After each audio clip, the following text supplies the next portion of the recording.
नमस्कार. चित्रपटसृष्टीत अगदी कमी काळात नाव कमावणाऱ्या एका प्रसिद्ध अभिनेत्याचे हृदयविकाराच्या तीव्र झटक्याने निधन झाले आहे. चला तर मग जाणून घेऊयात कोण आहे तो अभिनेता व काय आहे संपूर्ण माहिती.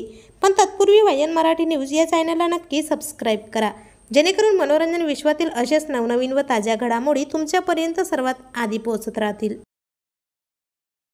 मित्रांनो, लोकप्रिय अभिनेता, पंजाबचा आयरमॅन व आंतरराष्ट्रीय बॉडी बिल्डर वरिंदर सिंग घुमन यांचे हृदयविकाराच्या झटक्याने निधन झाले. त्यांनी सलमान खान सोबत टायगर 3 मध्ये काम केले. याशिवाय त्याने बॉबी देओल, रितेश देशमुख, सिद्धार्थ मल्होत्रा आणि करीना कपूर खान यांच्यासोबत देखील काम केले आहे. वरिंदर हा अभिनेता असण्यासोबतच एक बॉडी बिल्डर देखील होता. वरिंदर घुमनने मिस्टर एशिया स्पर्धेत भाग घेतला होता, जिथे त्याने दुसरा क्रमांक पटकावला होता. याशिवाय त्याने अनेक आंतरराष्ट्रीय स्पर्धांमध्येही भाग घेतले आहे. त्याच्या अशा मृत्यूच्या बातमीने मनोरंजन विश्वात शोककळा पसरली आहे. तर आपल्या वायन मराठी न्यूजतर्फे या प्रसिद्ध अभिनेत्याला भावपूर्ण श्रद्धांजली.